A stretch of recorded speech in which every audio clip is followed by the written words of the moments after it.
जय हिंद दोस्तों, आप सभी का स्वागत है अपने YouTube चैनल आशा क्लासेस डीएम पर। कैसे हैं दोस्तों? उम्मीद करता हूं आप सभी बहुत ही अच्छे होंगे और पढ़ाई जारी रखे होंगे।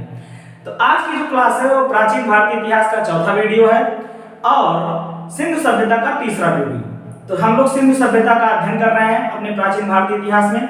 आपको वीडियो कैसा लग रहा है आप कमेंट बॉक्स में जरूर बताइए और उसके साथ ही साथ इस वीडियो को और मेरे चैनल को ज्यादा से ज्यादा तक शेयर करिए ताकि ज्यादा से ज्यादा लोग सब्सक्राइब करें और ज्यादा से ज्यादा अच्छी वीडियो आपको मिलती रहे। तो बस आपका एक ही काम है दोस्तों कि आप लोग ज्यादा से ज्यादा शेयर करिए, सब्सक्राइब करवाइए और बेल आइकन जरूर दबाइए ताकि मेरे वीडियो के नोटिफिकेशन आपको मिलते रहे। जैसे कि आप जानते हैं शिक्षक दिवस का पर्व है आज और बहुत ही महत्वपूर्ण दिवस है।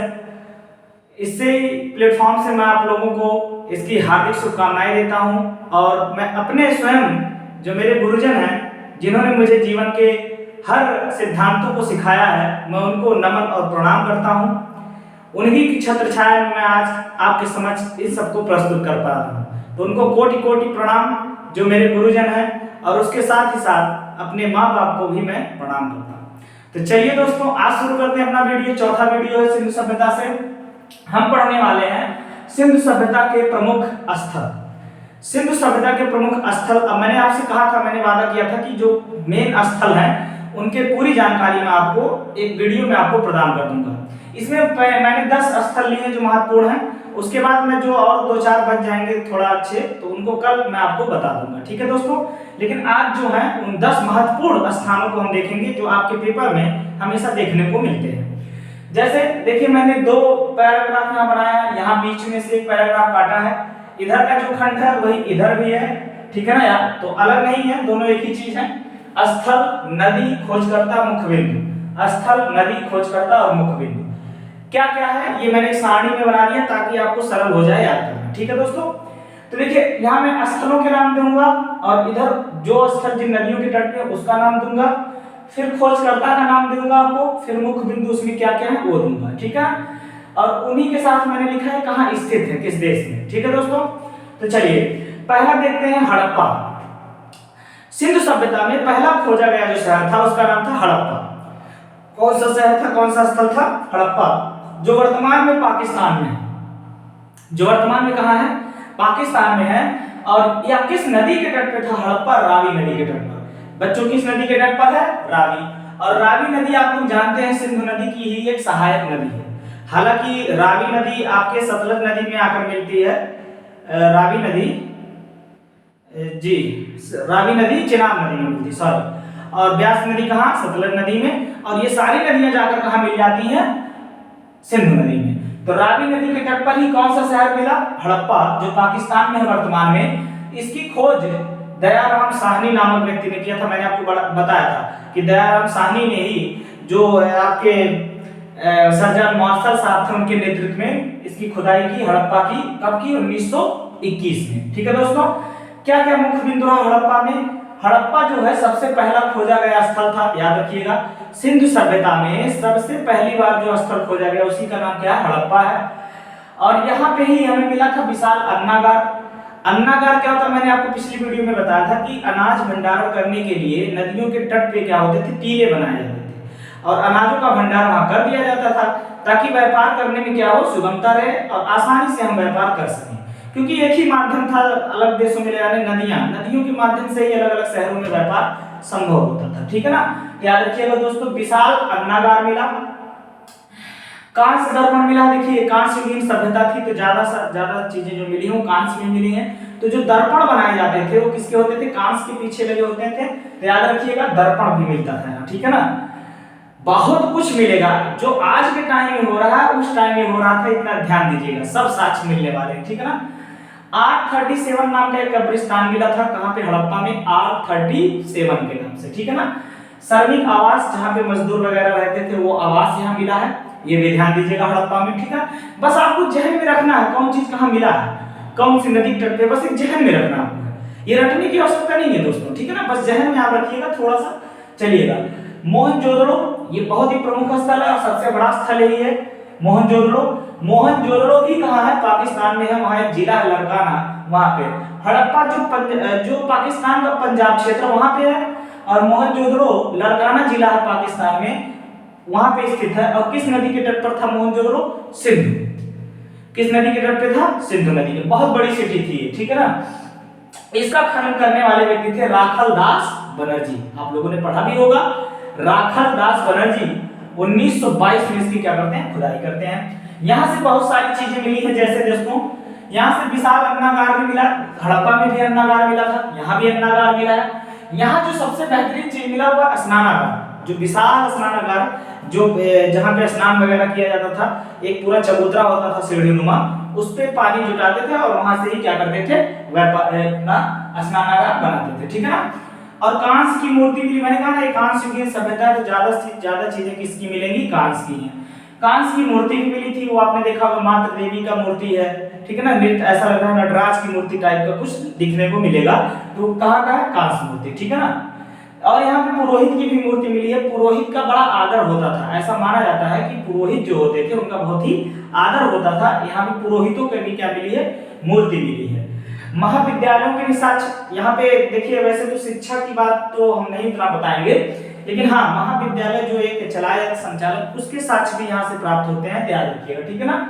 श्रृंगी पशु, ये श्रृंगी पशु क्या होता था? आपने देखा होगा, एक सींग वाला घोड़े की ही भांति दिखाया गया, उसमें चिन्ह बनाया गया है, उनके द्वारा चिन्ह मिला है कि घोड़े की भांति एक जानवर है जिसका एक क्या सींग है, नाक पे ही ऊपर क्या है? एक सींग है। तो आज का ये एक हिसाब से घोड़े की ही भांति है, लेकिन अपने जो घोड़े हैं उनके सींग नहीं होते, इनका सींग दिखाया गया, एक सींग, इसीलिए इसका नाम श्रृंगी पशु रखा गया। कौन सा? श्रृंगी।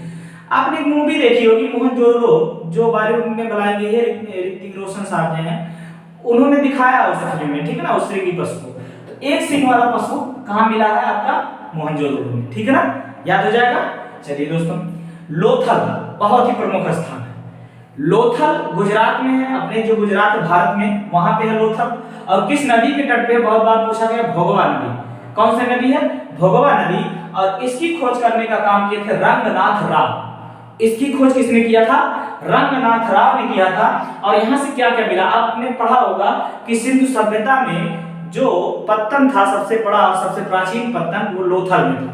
बंदरगाह, सबसे बड़ा बंदरगाह वो कहाँ मिला? आपका लोथल में। और यह बहुत ही प्राचीनतम बंदरगाह है लोथल, ठीक है ना, ध्यान रखिएगा। रंगनाथ राव ने इसकी क्या की थी? खोज की थी या खनन किया था। तो जो पत्तन मिला उसी का नाम क्या है? गोदीबाड़ा पत्तन। गोदीबाड़ा पत्तन कहाँ से मिला है? लोथल से मिला है, याद रखिएगा। चावल के भी साक्ष्य कहाँ से मिले हैं? लोथल से मिले, ठीक है ना। अग्निकुंड भी कहाँ से मिला है? अग्निकुंड भी आपका लोथल से। हाथी के दांत वगैरह भी मिले हैं। 3 युगल समाधि, 3 जोड़ी समाधियां मिली हैं। 3 जोड़े में समाधियां, जो दफनाए गए लोगों की समाधियां मिली हैं 3 जोड़े में। घोड़े की मृत मूर्ति, घोड़े की मिट्टी की मूर्ति भी कहां से मिली है? लोथल से। इसका मतलब ये कहा जा सकता है कि घोड़े का ज्ञान इन्हें था, लोग घोड़ों का व्यापार ये कर रहे थे। जो ये लोग थे, घोड़ों का व्यापार भी कर रहे थे, ठीक है ना। हालांकि घोड़े के बारे में उतनी जानकारी नहीं थी, लेकिन ये कर रहे थे ऐसा माना जाता है। व्यापार का माध्यम घोड़े ही थे, लेकिन जानकारी में थी या नहीं थी इसके साक्ष्य भी प्राप्त नहीं है। चलिए, कालीबंगा। कालीबंगा कहाँ है? राजस्थान में है। कालीबंगा का अर्थ क्या होता है? देखो, मोहनजोदड़ो का भी एक अलग अर्थ होता है कि मृतकों का टीला कहते हैं। मोहनजोदड़ो को क्या कहते हैं? मृतकों का टीला। उसी तरह कालीबंगा को, काली और बंगा मतलब होता है कंगन या चूड़ियां, तो काली चूड़ियों के साक्ष्य यहां से मिले थे, इसीलिए इसका नाम क्या रख दिया गया? कालीबंगा। कहां से मिला है? राजस्थान से। राजस्थान में जिला हनुमानगढ़, वहां से मिला है कालीबंगा का साक्ष्य, ठीक है ना।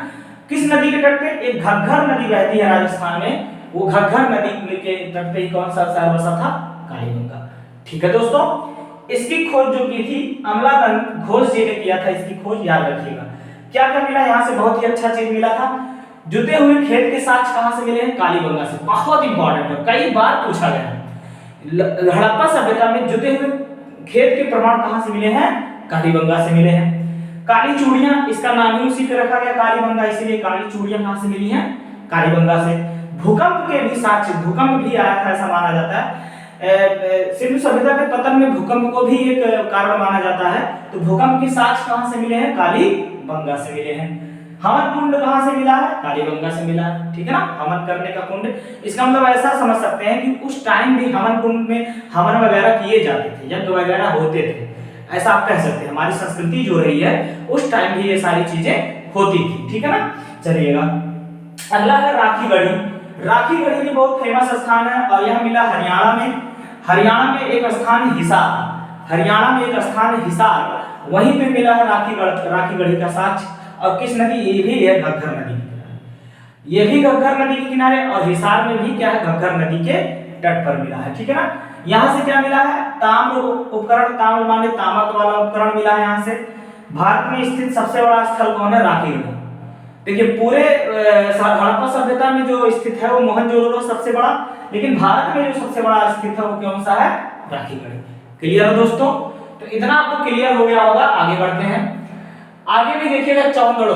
चौंदड़ो जो है ये बहुत फेमस स्थान, इंपॉर्टेंट है। यह पाकिस्तान में है, सिंधु प्रांत में। कहाँ है? पाकिस्तान के सिंधु प्रांत में है और सिंधु नदी के तट पर है। यह सिंधु नदी के तट पर भी है और पाकिस्तान में सिंधु प्रांत में भी स्थित है, ठीक है ना। इसकी खोज मैके और मजूमदार साहब ने की थी और यहाँ से जो हमें साक्ष्य मिले वो मनके बनाने का कारखाना मिला। मन का जो आभूषण वगैरह नहीं बनाए जाते थे मोतियों के, तो मनके होते थे छोटे छोटे मोतियों के, ये उसी के मन बनाए जाते थे। और ये कहाँ पे मिले इसके साथ? चौंदड़ो में। मतलब इनको आभूषणों का शौक था और यहाँ तक कि स्त्री और पुरुष दोनों आभूषण पहनते थे। मतलब स्त्रियां ही नहीं, आभूषण पुरुष भी पहनते थे। नाक में, कान में, हर जगह कानों में भी साक्ष्य मिले हैं कि पुरुष भी क्या पहनते थे? आपके आभूषण पहनते थे। देखिए कंघा मिला है, सोचिए यहाँ से लिपस्टिक के साक्ष्य मिले हैं। महिलाएं जो श्रृंगार करती थी, पुरुष भी श्रृंगार करते थे। काजल भी मिला है, पाउडर भी मिला है, इन सब के साक्ष्य मिले। सोचिए उस टाइम ये सब हो रहा था जब हम लोग कहा जाता है कि हम लोग कुछ नहीं जानते थे। उस टाइम शहर पूरा बसा था, नगरीय व्यवस्था थी। कितने उच्चतम कोटि के शहर थे, कितना गौरवशाली इतिहास रहा अपने भारत का, ये हमें जानना पड़ेगा दोस्तों, ठीक है ना। तो याद रखिएगा, लिपस्टिक, काजल, पाउडर, कंघा, मनके बनाने का कारखाना, सब कहां से? जितने श्रृंगार वाले चीज है वो कहां से मिले? चौंदड़ो से। चाहूंगा मैं तुम्हें श्रृंगार को देखकर, ठीक है ना। याद रख लीजिए, चौंदड़ो में सारे श्रृंगार के चीजें मिले। यहाँ पे बिल्ली जो है उसका, बिल्ली का पीछा कर रहा है कुत्ता, ऐसा चिन्ह भी दर्शाया गया कि कुत्ता जो है बिल्ली का क्या कर रहा है? पीछा कर रहा है, ऐसा साक्ष्य भी दिखाया गया। अगला है बनमाली। बनमाली हरियाणा में है। सरस्वती नदी उस टाइम बहती थी, आज विलुप्त हो गई वो अलग बात है, लेकिन उस टाइम जब सिंधु सभ्यता थी तो उस टाइम सरस्वती नदी के साक्ष्य थे, अस्तित्व था। और सरस्वती नदी हरियाणा से बहती थी बनमाली में। बनमाली से क्या साक्ष्य मिला? मिट्टी का हल। किसका हल मिला है? मिट्टी के हल के साक्ष्य मिले हैं, ध्यान रखिएगा, ठीक है ना। अगला रोपड़। रोपड़ जो है एक स्थान पंजाब में, बहुत ही फेमस स्थान है रोपड़। इसके बारे में जानिएगा, भारत में ही पंजाब में है, सतलज नदी के तट पर। रोपड़ जो स्थान है वो किस नदी के तट पर है? सतलज नदी के तट पर। कहां पे है? पंजाब में है। यादवदत्त शर्मा ने इसकी खोज की और उन्होंने यहां से किस साक्ष्य को प्राप्त किया? तांबे की कुल्हाड़ी। तो तांबे की कुल्हाड़ी का साक्ष्य कहां से मिलता है? अगर आपसे कोई पूछ ले, रोपड़ से मिलता है। ध्यान दीजिएगा बच्चों, ठीक है ना। रोपड़ कहां पे है? आप देख लीजिएगा, पंजाब में है, सतलज नदी के तट पर है और तांबे की कुल्हाड़ी का साक्ष्य यहां से प्राप्त होता है। क्लियर है दोस्तों? अगला रंगपुर, ये भी बहुत फेमस स्थान है। रंगपुर कहां स्थित है? गुजरात में स्थित है, भादर नदी के तट पर स्थित। एक छोटी सी नदी थी भादर, उसी के तट पे कौन सा स्थान स्थित था? रंगपुर, जो गुजरात में वर्तमान में, ठीक है ना। यश राव ने इसकी खोज की थी और यहाँ से जो साक्ष्य मिले बहुत इंपॉर्टेंट है। यहाँ से अन्य के साक्ष्य मिले हैं, जैसे धान की भूसी, ज्वार, बाजरा। एक क्वेश्चन दोस्तों याद रखिएगा, रंगपुर से धान की भूसी मिली है, लेकिन लोथल से चावल के साक्ष्य मिले। दोनों में अंतर है। अगर चावल के साक्ष्य पूछ लिया तो लोथल, और अगर धान की भूसी का साक्ष्य, यानी धान का साक्ष्य अगर पूछ लेता है तो रंगपुर। दोनों में अंतर है दोस्तों, ओके। ज्वार बाजरा के भी साक्ष्य कहां से मिले? रंगपुर से मिले। अगला है सुरकोटदा, या सुरकोटदा भी इसे कहते हैं, सुरकोटदा। ये बहुत फेमस स्थान है गुजरात में और यह सरस्वती नदी के तट पर। किस नदी के तट पर है बच्चों? सरस्वती नदी के तट पर सुरकोटदा, गुजरात में। और यहां से मिले थे घोड़े की हड्डियां, तराजू, इसका मतलब माप तौल का भी ज्ञान इन्हें था। इनको माप तौल यानी व्यापार बहुत उच्चतम कोटि का होता रहा होगा। कलश का जो कलश आप स्थापित करते हो, सोचिए उस टाइम में कलश स्थापित होता था। सावधान, शव को जो है जलाने का, शव को दफनाने का भी प्रावधान यहाँ से मिलता है। तो याद रखिएगा, शुभ कोटदा से घोड़े की हड्डी, तराजू, कलश और सावधान की भी साक्ष्य मिलते हैं। ये 10 जो प्रमुख स्थल आपके थे सिंधु सभ्यता से दोस्तों, मैंने इसको बता दिया, ये बहुत इंपॉर्टेंट है। बाकी और जो स्थल हैं 2-4 उसको मैं अगली क्लास में आपको दे दूंगा। लेकिन ये बताइएगा आपको ये वीडियो कैसा लगा, अच्छा लगा कि नहीं लगा, पसंद आ रहा है कि नहीं पसंद आ रहा है। अगर पसंद आ रहा है तो लाइक, शेयर, कमेंट और सब्सक्राइब जरूर करिए दोस्तों। तो चलिए दोस्तों, इजाजत लेते हैं, कल पुनः मिलेंगे आपसे। शिक्षक दिवस की हार्दिक शुभकामनाएं, हार्दिक बधाइयां, धन्यवाद। जय हिंद, जय भारत।